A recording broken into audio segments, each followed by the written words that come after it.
요한복음 4장 23절의 말씀에 보면 하나님께서 예배하는 자들을 찾으신다, 그런 말씀이 나옵니다.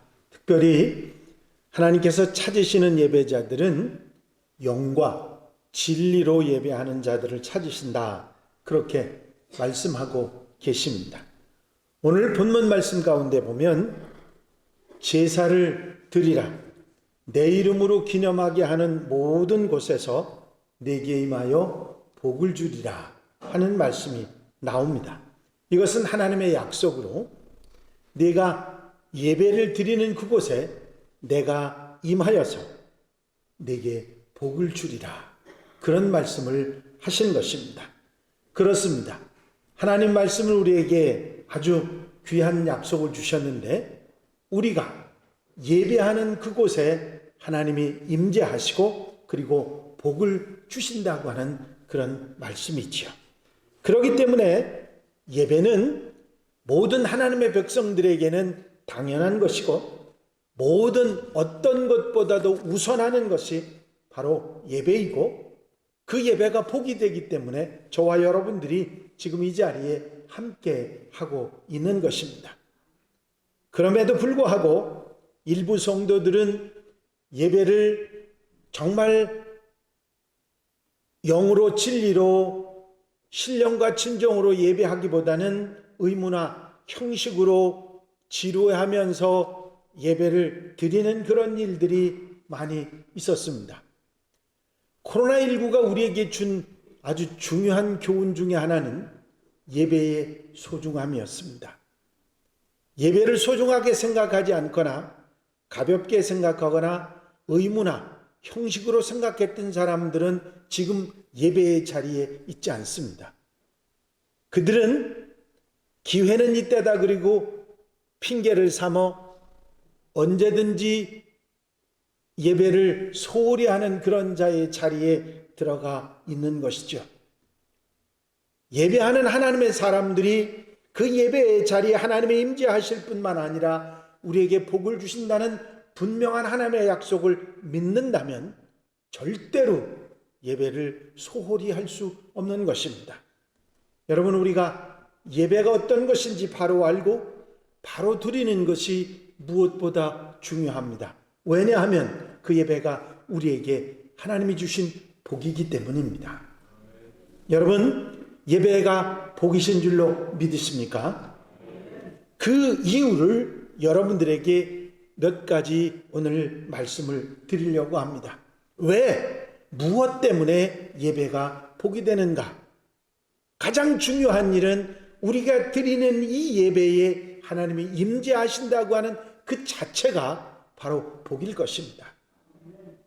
하나님이 복을 주신다고 하는 약속만이 중요한 게 아니라 하나님의 임재 자체가 복이 되고, 예배는 하나님과의 만남에 있는 자리이기 때문에 하나님이 찾아오시고 우리가 하나님을 찾아오신 하나님을 만나는 곳이기에 예배는 복이 되고, 그 예배가 우리에게 무엇보다도 귀하고 소중한 것입니다.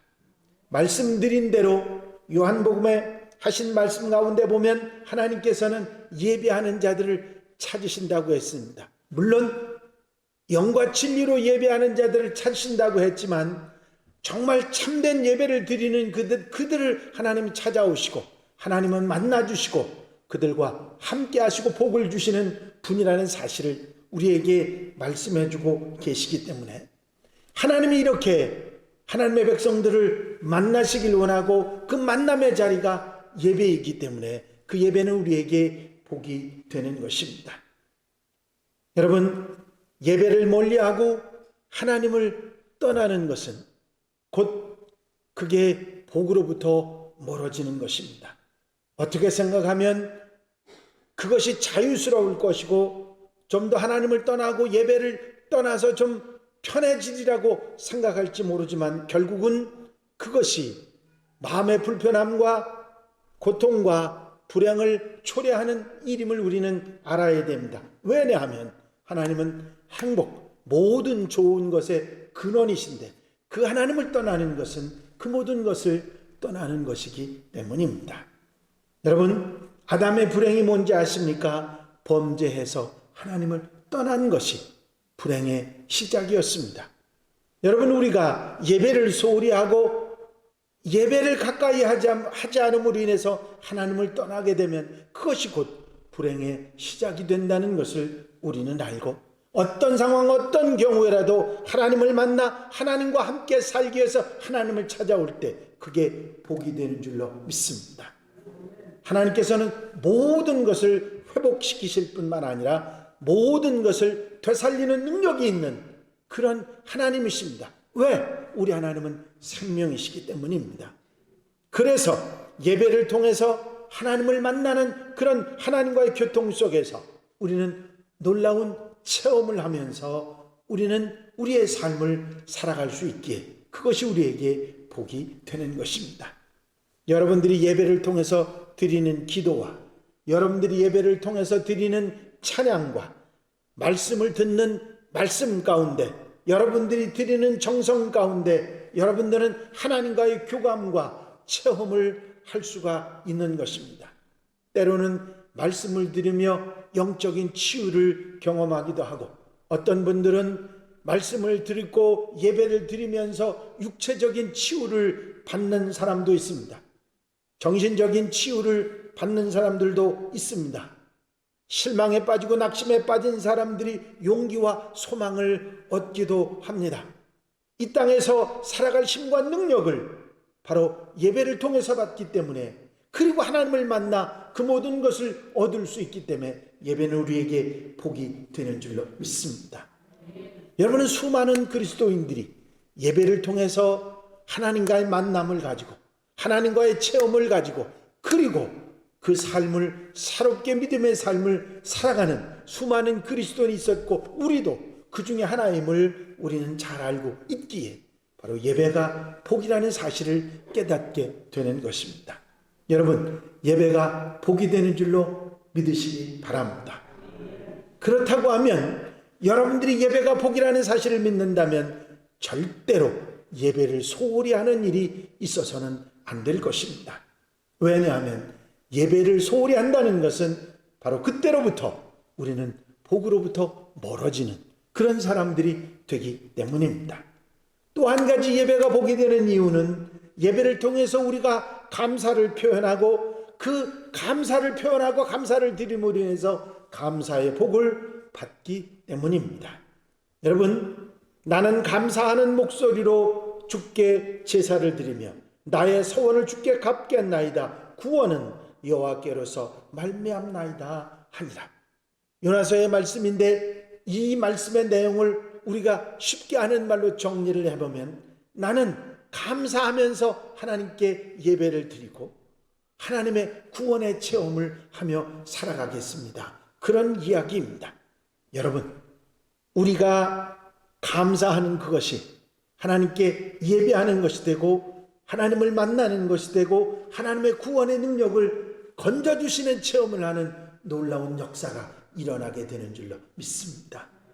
여러분, 감사할 조건이 있으십니까? 제가 감사에 대한 얘기를 여러분들에게 많이 드렸는데, 감사는 절대적인 감사가 있는가 하면 상대적인 감사, 두 가지로 분류할 수 있는데, 상대적인 감사는 어떤 조건이 내게 주어졌을 때 감사하는 것입니다.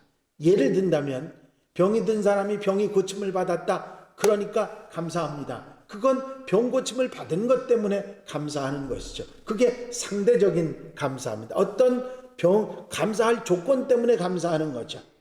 그런데 절대적인 감사는 무엇이 있어서가 아니라, 무엇 때문이 아니라 생각만 해도 감사하는 것입니다. 생각만 해도 감사하는 것이 절대적인 감사예요. 내가 예수 믿고 천국 가게 된 것 생각만 해도 감사하지 않습니까? 내 죄가 예수 그리스도께서 나를 위해서 피 흘려 주셨다는 그 은혜, 그 믿음만 가지고도 죄 사함을 받았다는 그것이 감사하지 않습니까? 이게 절대적인 감사입니다. 기도할 수 있고 응답받을 수 있다는 믿음을 가진 것도 감사할 조건이고, 우리로 하여금 하나님의 말씀을 주셔서 어디로 가야 할지, 어떻게 살아야 될지, 어떻게 사는 것이 하나님의 사람으로 살아가는 것인지 가르쳐 주시니 그것도 감사할 조건입니다. 이 모든 것들이 감사할 조건이고 상대적인 감사도 우리에게 많습니다. 우리가 이렇게 하나님께 예배하고 살아갈 수 있는 것만도 얼마나 감사한지 모릅니다. 그전에는 우리가 몰랐어요. 예배를 드릴 수 있는 게 감사의 조건이라는 걸 우리가 깨닫지 못했었는데, 이제 이 코로나를 지나가면서 그것도 우리에게 얼마나 감사한 일인지 알게 됐습니다. 사실은 교회가 핍박 아닌 핍박으로 예배를 예배답게 드리지 못하는 이상한 시간들이 우리에게 지나갔습니다. 하지만 그것이 꼭 우리에게 나쁜 영향만 주는 것이 아니라 예배를 소중하게 생각할 수 있게 됐고, 예배를 지켜나가는 믿음이 강해진 우리들이 된 줄로 믿습니다. 여러분, 이제 우리는 예배를 통해서 감사할 수 있고 그 감사를 유지해 나갈 수 있는 것입니다. 아무리 감사의 조건이 있다 할지라도 예배를 잊어버리면 절대로 감사가 계속될 수 없습니다. 여러분, 예배를 통해서 예배를 드리는 그런 상황 속에서 감사를 회복하고 그리고 감사를 지속으로 해나갈 수 있어 우리는 예배가 복이 되는 것입니다. 여러분, 감사가 많으면 많을수록 복이 아니겠습니까? 그런데 예배를 드릴 때마다 우리가 감사의 조건을 생각하고 감사의 마음을 새롭게 하면서 우리는 감사가 지속되기 때문에 예배가 우리에게 복이 되는 것입니다. 더더욱이 예배는 우리가 하나님을 잊어버리지 않게 하고 우리 가진 믿음을 계속해서 지속할 수 있도록 계속해 나갈 수 있도록 그것이 우리에게 복이 된다고 하는 것입니다. 그렇습니다. 여러분, 우리가 드리는 매일매일의 새벽 예배와 3일 밤 예배와 이 주일 예배, 일주일에 한 번 드리는 이 주일 예배가 우리에게 없었다고 하면 우리는 하나님을 잊어버렸을 것입니다. 그리고 우리의 믿음을 지속하는 힘도 없어졌을 것입니다. 그런데 매일 드리는 새벽 예배, 3일 밤 예배, 속회 예배, 우리가 주일날 드리는 이 부활을 기념하는 예배를 우리가 드림으로 하나님을 잊지 않고 살아갑니다. 그리고 우리가 가진 믿음을 지속적으로 계속해서 그 믿음을 잃어버리지 않고 살아가기 때문에 예배는 우리에게 복이 되는 것입니다. 여러분, 이스라엘 백성들이 하나님을 잊어버리지 않기 위해서 얼마나 애를 썼는지 아십니까? 나실인이라고 하는 제도가 있었어요. 머리를 길게 기르고 그리고 수염도 깎지 않고 그런 모습으로 먹는 것도 절제하면서 사는 그런 모습으로 나실인들이 돌아다니면 그 사람들은 하나님 앞에 자신을 드리는 시간입니다. 그것을 보면서 사람들은 하나님이 우리와 함께 하신다. 하나님이 나와 같이 계신다. 그 하나님을 기억하는 도구가 되었고, 그리고 이스라엘 진이 12지파의 진이 있으면 그 한가운데 성막이 있었습니다.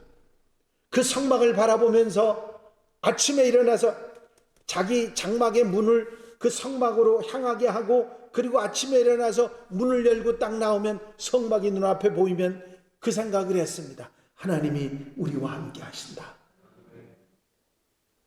그 성막을 보면서 이스라엘 백성들은 하나님을 잊지 않고 믿음을 새롭게 했던 것입니다. 나중에 예루살렘 성전을 세우고 그 성전을 바라보면서 세계 어느 나라에 있든지 예루살렘을 향해서 그 성전을 바라보면서 그들은 하나님이 우리와 함께 하시고 나는 하나님의 백성이라는 사실을 그들은 잊지 않고 살아갔던 것입니다. 절기를 지키면서 제사를 드리고 예배를 드리면서 그들은 하나님을 잊지 않았습니다. 하나님을 잊지 않는 것은 하나님을 만나고 하나님과 함께 사는 것이고, 결국은 그것이 복이신 하나님께서 그들에게 복 주시는 복이 되었다고 하는 사실입니다. 예배를 소홀히 하면 하나님을 잊어버리게 됩니다. 우리의 강한 믿음도 점점 약하게 되고 이 믿음을 유지하지 못하게 됩니다. 그래서 예배를 등한히 하는 성도들이 되어서는 안 되고 예배를 소홀히 하는 성도가 되어서는 안 되는 것입니다. 여러분, 믿음을 잃어버리는 것은 일부가 아니라 전부를 잃어버리는 것이고 예배를 잃어버리는 것은 나를 다 잃어버리는 것입니다. 이 사실을 절대로 잊지 말아야 됩니다. 예배를 통해서 하나님을 잊지 않고 지속적인 믿음을 가지는 그런 성도들, 한양가족들이 되셔야 될 줄로 믿습니다. 또한 예배는 우리로 하여금 새로운 삶의 결단과 용기를 예배를 통해서 주기 때문에 우리에게 복이 됩니다. 이 세상을 살아가면서 우리는 자꾸 하나님 중심의 그런 믿음의 사람이 점차로 자꾸 세상 중심, 인간 중심, 물질 중심으로 바뀌어 갑니다. 그러나 그런 상황 속에 다시 예배를 드리고 하나님과 만남을 갖고 믿음을 회복하게 되면 내 세상 중심, 사람 중심, 물질 중심의 생각이 하나님 중심의 생각으로 바뀌어 가는 것이죠. 이런 하나님 중심, 믿음 중심의 생각을 지속하고 그런 믿음을 지켜나가기 위해서 결단과 용기를 이 예배를 통해서 얻게 되는 것입니다. 말씀을 듣고 예배를 드리면서 하나님과의 만남을 통해서 새로운 믿음이 새록새록 우리 마음속에 생겨서 그래서 세상을 이길 수 있는 힘과 능력이 우리에게 주어지는 것입니다. 여러분, 세상은 사탄이 지배하고 있습니다. 우리를 미혹하고 어떻게든지 넘어뜨리려고 강하게 역사하고 있는데 예배를 통해서 우리의 믿음의 삶이 새롭게 용기를 얻고 결단을 하고 새롭게 앞으로 나아갈 수가 있는 것입니다. 그래서 승리하고 하나님 앞에 영광을 돌려드릴 수 있는 것이죠. 물론 이건 말고도 예배를 통해서 우리에게 주시는 복은 얼마든지 있습니다. 여러분, 예배는 하나님께서 우리에게 주신 복입니다.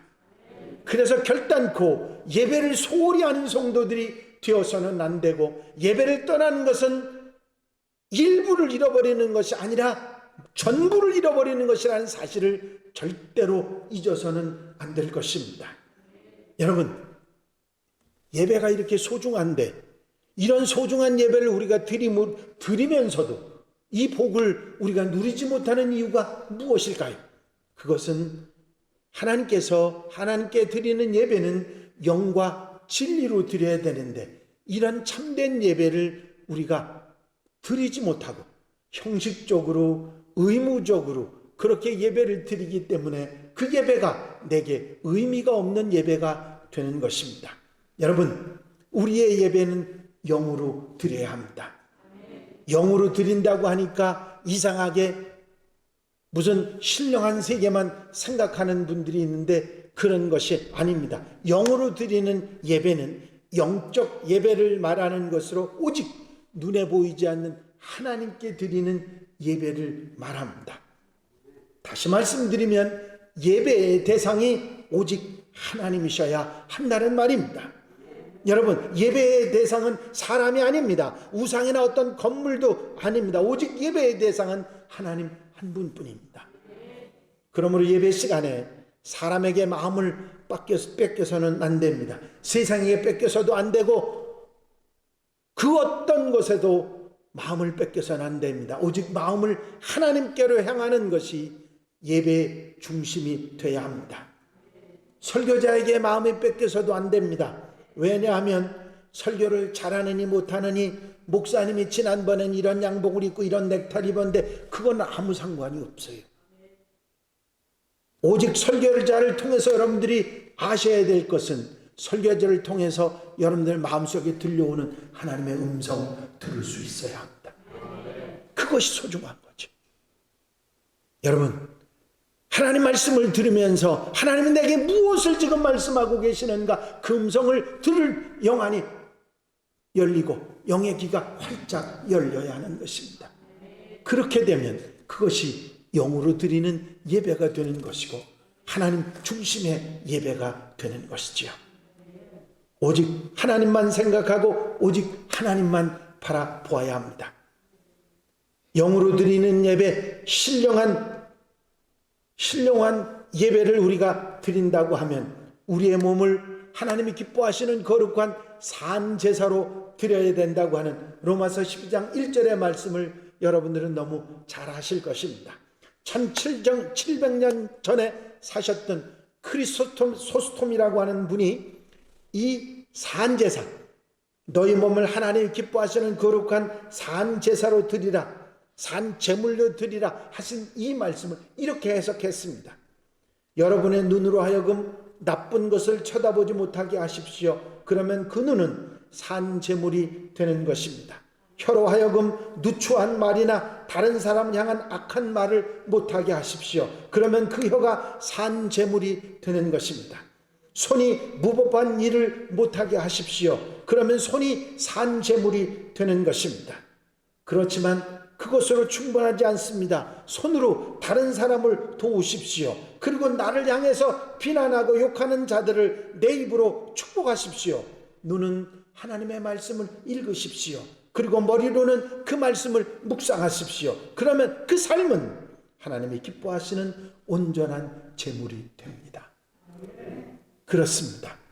여러분, 우리가 예배가 우리에게 복이 되는 이 말씀을 깨닫고 살아간다면 어떤 상황 속에서도 흔들리지 않는 하나님의 사람이 될 수 있을 줄로 믿습니다.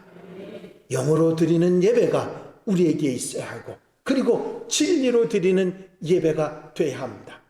거짓되거나 형식적인 예배가 아니라 진심이 담긴 참된 예배가 하나님이 찾으시는 예배라고 하는 사실입니다.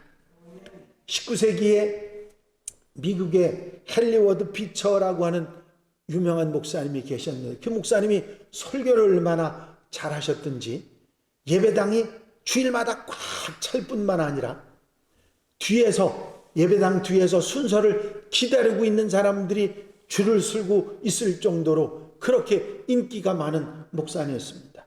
어느 주일날 여느 날과 똑같이 예배당이 꽉 찼을 뿐만 아니라 들어오지 못한 사람들이 뒤에 줄을 서 있었습니다.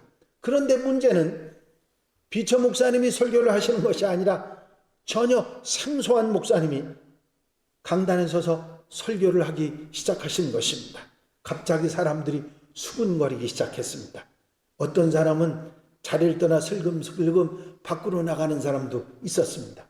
그때 설교하시던 목사님이 여러분 중에 헨리 비처 목사님께 예배하러 오신 분은 다 나가시고 하나님께 예배하러 오신 분만 앉으십시오. 그랬습니다. 그랬더니 거면적인 사람들이 몇몇 사람들을 제외한 대부분의 사람들이 다시 들어와 앉아서 예배를 드렸다고 합니다.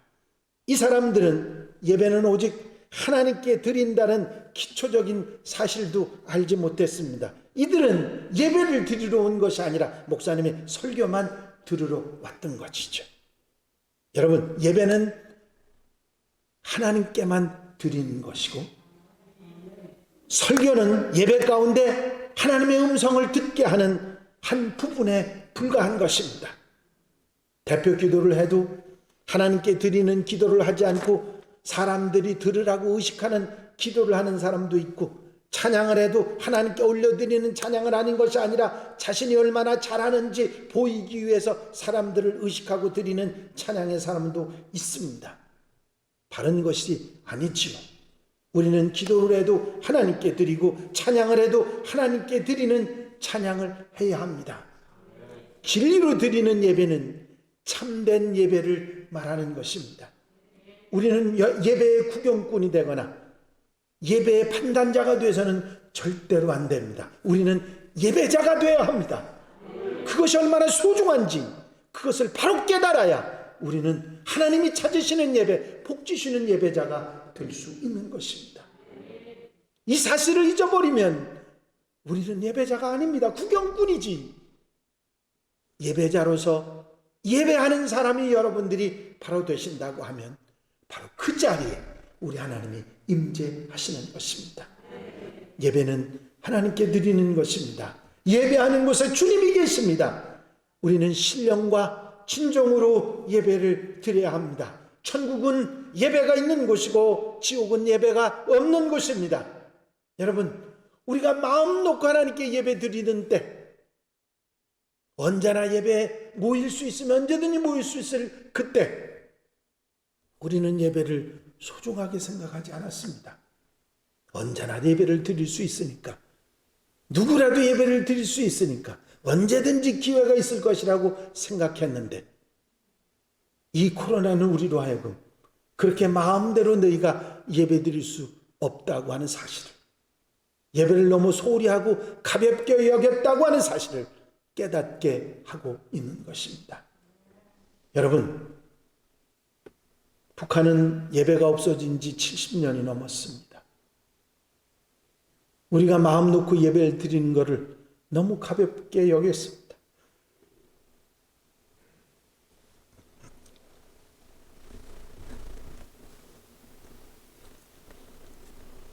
예배가 우리에게 얼마나 소중한지, 예배가 우리에게 주시는 하나님의 복이라고 하는 사실을 절대로 잊지 말아야 합니다. 여러분, 신령과 진정으로 하나님께 예배하고 그리고 하나님을 만나시는 성도들이 되시기를 바랍니다.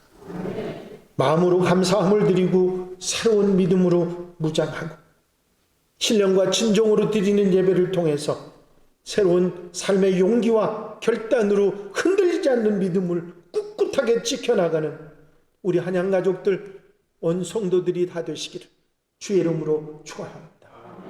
축원합니다. 기도드리십니다. 사랑과 은혜가 한량없이 많으신 아버지 하나님, 예배가 우리에게 복이고 그것이 얼마나 소중하다는 사실을 우리가 잊어버리고 잘못된 생각, 잘못된 행동으로 우리가 살아왔음을 하나님 앞에 고백합니다. 아버지, 우리를 찾아오시는 하나님을 우리가 기억하고 영과 진리로 예배하는 하나님의 백성들 되게 하옵소서. 이제부터 그 무엇보다도 최우선 순위에 예배를 둘 수 있는 하나님의 백성들, 하나님의 자녀들, 한양 가족들이 되게 하여 주시옵소서. 그래 하나님이 주시는 그 복 가운데 살아가는 한양 가족들, 온 성도들, 가정들이 되게 하셔서 모든 것을 회복하는 놀라운 역사가 일어나게 하여 주시옵소서. 허락하여 주실 줄로 믿사옵고 예수 그리스도의 이름으로 기도하옵나이다. 아멘.